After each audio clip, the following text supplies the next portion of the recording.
That's why you have an overflow jug. I thought that was the windshield wiper fluid. That's the windshield wiper. Have you been putting windshield wiper fluid in here? So my friend Lauren, who has been in a lot of videos and live stream or two, is going to meet her friend up in Port Huron, which is down about 30 minutes north of me, and her, looks like her lower radiator hose blew, but I'm going to figure out what that is. So I came a little early to fix her van because it's dead in my driveway. So I went and picked up Lauren and a cooling system tester, and we're going to pour some water in it and see where it pees out from.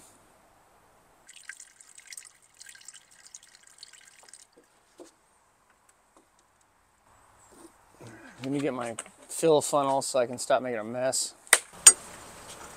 What is it looking like? I just started filling it now, so I'll see in a minute. Yeah, get that.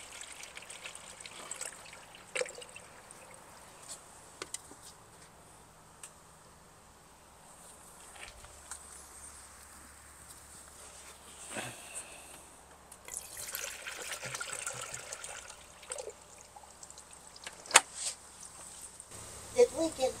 Water pump. That would suck. That's my neighbor Hunter, by the way. It's not going to be fun to change it if it is the water pump.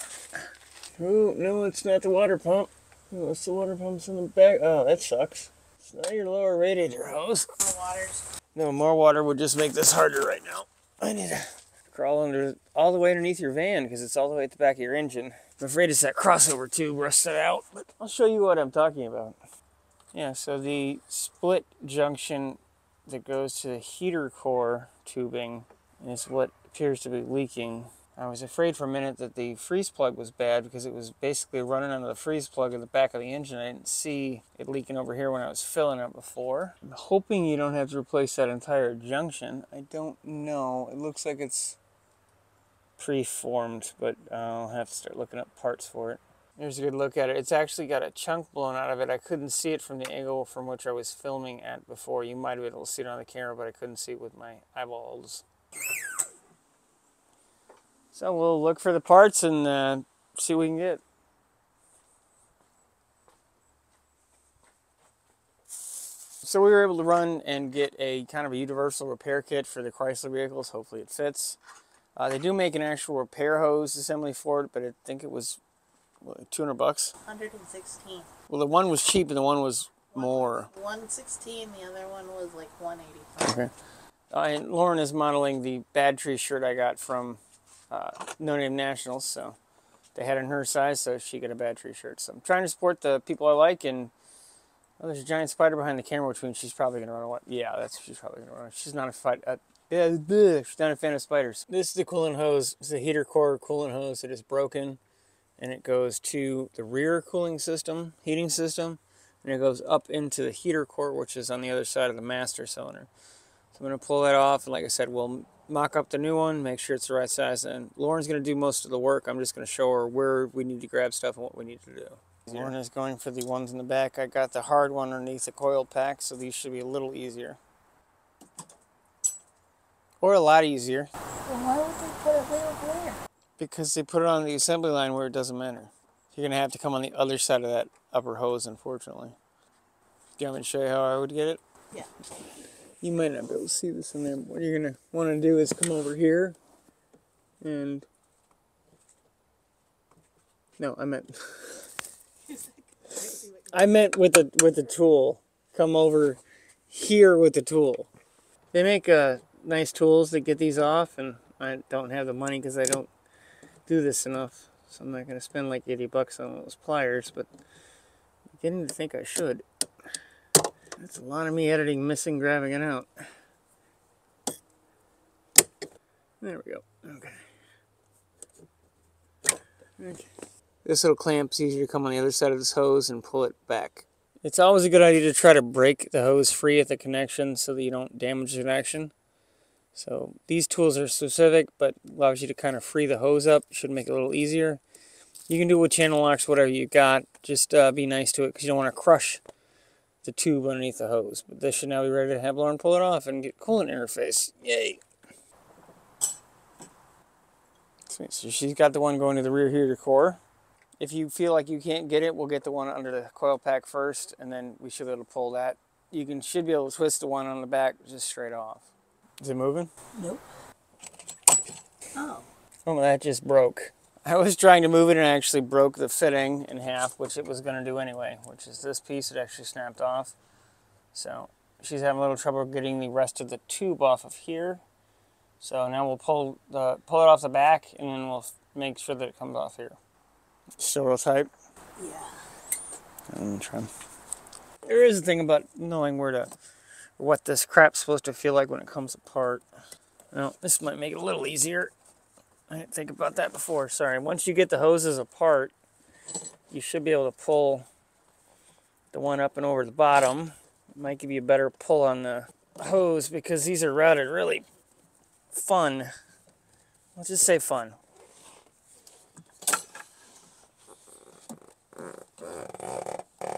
I'm not farting, that's the mat. Making sure I don't have to clamp on the pipe still. Worst case, I'll have to cut the hose. This does happen with heater cores. What I'm going to have to do is go in there and just gently slice the hose till it releases the tension and then pull it off. I don't think the heater core is made of plastic. I'm assuming it's brass or bronze or copper or aluminum or whatever, but I don't want to make any damage, so I'll go in there and slice it, and then that should allow me to peel the hose off. If one cut is not enough, you can make one on the opposite side, and that should free the hose up. Man, that is a stubborn hose. Unfortunately, it's at the very back, so it's very hard to see what I'm doing, including me seeing what I'm doing. That little guy is on there. Hopefully these pliers will help a little bit. You just never know. No, they're not, man. I'm gonna keep cutting at it, and then we'll come back once I get it to the point it actually is coming off, because you can't see anything, and neither can I. So, well, unfortunately, we had to split the hose all the way to the tube just to get to the tube. This is the worst hose I've ever tried to take off, honestly, and I've done this more than my fair share. I'm gonna keep peeling at it, and hopefully the tube or the hose will come off of the tube. The fact that it's still on there is impressive and annoying. Oh my god. I have never had to do this to a hose. I've never had one like this, but I think the biggest problem is because of where it's located, you just don't have much access to get to it. Well, we also had to cut the hose in half so I could get it and be able to twist the hose. Because normally if you can at least lightly cut it and twist the hose, it'll break itself free for the bond, because the clamping surface gets to the point where it's so tight to the tube you can't get it off. So finally we get all the hose chunks out, including the little piece of neck that lives underneath the coil pack. So we're going to mock one up, and then we should be able to slam it in, and then the big thing is just going to be how long is it going to take to bleed, because it has a secondary system. That's a Dorman kit. Part number is 47238HP. Hopefully this one fits better than the fuel line kit I bought for the Cherokee, where it just turned into a faucet. This part replaces it replaces the rest of it, which would be the broken part, which would go here, so it gets rid of the fragile plastic, as it were. This is actually cast aluminum.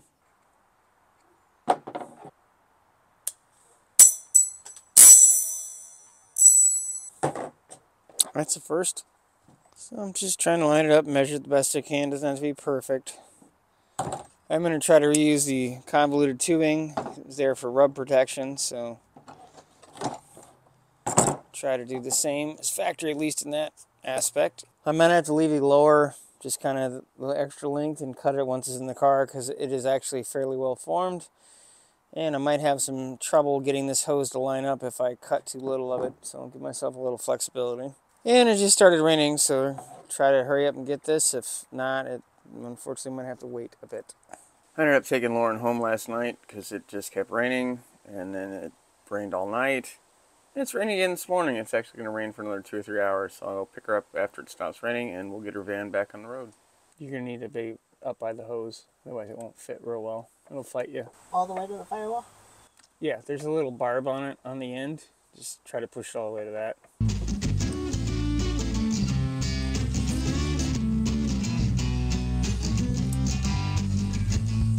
Get all the clamps in place, and we'll show you the final product, and then we'll spend...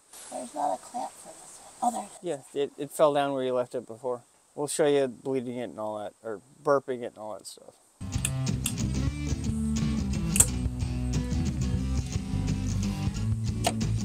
This clamp does not want to fit over correctly, no matter what we do. So I'm going to go ahead and pull it, and we'll put a regular hose clamp on it.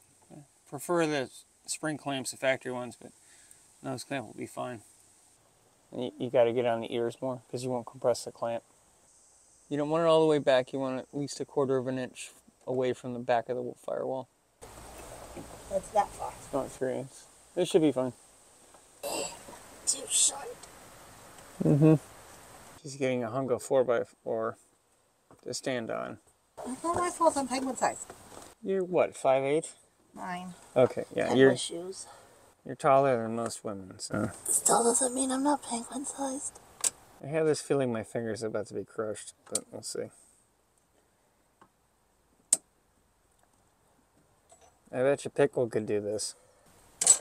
Unless you tell me the 10-year-old could do it. I don't care. Listen, you stupid little... Yeah, I could probably, the neighbor's kids could probably do this if I show them how to do it, so. I'm pretty sure, you know, the 3-year-old next door would have no trouble doing this, but, you know, whatever. You had no trouble getting this off. Why am I stuck? Because it's not compressed enough.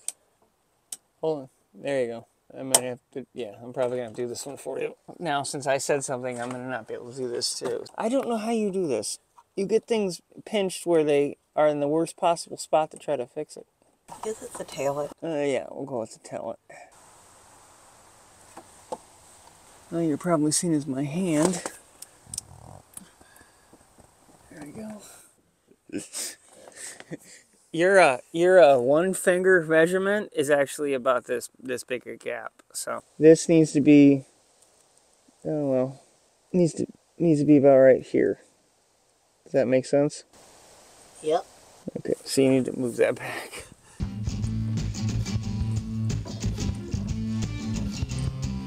Might be too far. Oh, Jesus. Yeah, you have it all the way back. You got to come back this way, at least 1/4 of an inch. Like an actual amount of your finger, you need to bring it back that far. She's got to get her implement of heights back out. Oh, how the hell did I do that? Hopefully you didn't push it so far back that it slipped over the hose. That'll be even more fun. Unfortunately, Lauren got the hose clamp so far in there, I had to pull the hose off so I could remove the clamp and start all over again. Because she literally put it back all the way over everything. So, start this again. Oh, that's where I had it the first time. No, that's where you had it the first time was 3/4 of an inch to almost an inch away from it. Basically, we're not even on the pipe. But no, this is learning. You gotta learn. You just have to learn where stuff goes. Yeah, so you want it back at least about 1/4 of an inch from the end of the pipe, and that way it fits between the stopper and the flared edge that is under here that you can't see. How do I know if it's going the right way? Most ratchets, they'll say on and off. Off, on. Okay. And the same thing, you want these at least 1/4 of an inch up, okay? Like basically where they are, just tighten them. Do you know how tight to make them? No. Okay, we'll go to where you think it is, and then I'll check them. Hose clamps are kind of a feel thing. You can over-tighten them and they'll break. You can under-tighten them and they'll leak. You can over-tighten them and they'll leak. They're fine. You're basically right where you need to be on most of them. Those hose clamps are a feel thing. You get used to them. You're going to break them once or twice. You're going to put them too loose, and you'll kind of get to know where you need to be, and you'll feel it through the ratchet. It's hard to describe. It's one of those things you just have to do with experience. But we should be good, and if the camera's moving, it's because she can't stop laughing. So now we'll fill it with fluid, and hopefully nothing else springs a leak, and the engine's not blown. So we'll find out in a minute. It's a shirt from RC Industries. I got this at the No Name Nationals, so Lauren's modeling that one as well.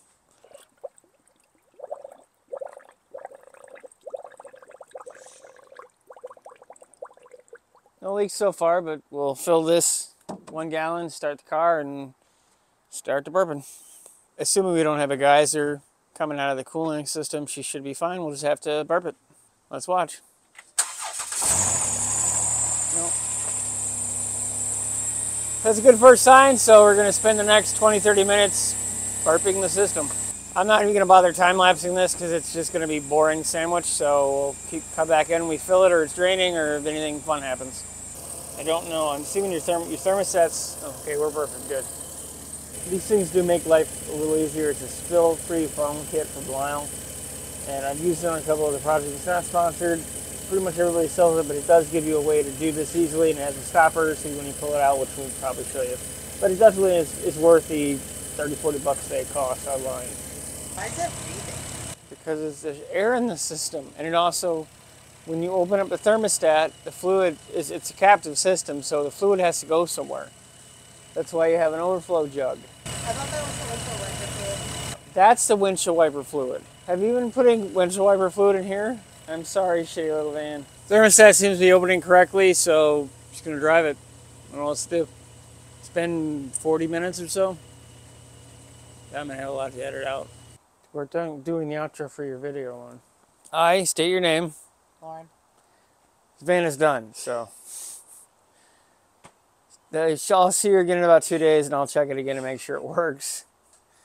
And maybe she'll be done giggling by then. So, thanks for watching. See you next time. If anything happens or if we have to fix any more crap on our van, I'll let you know. So, see you later. Thanks. Fishy, fishy. See you next time.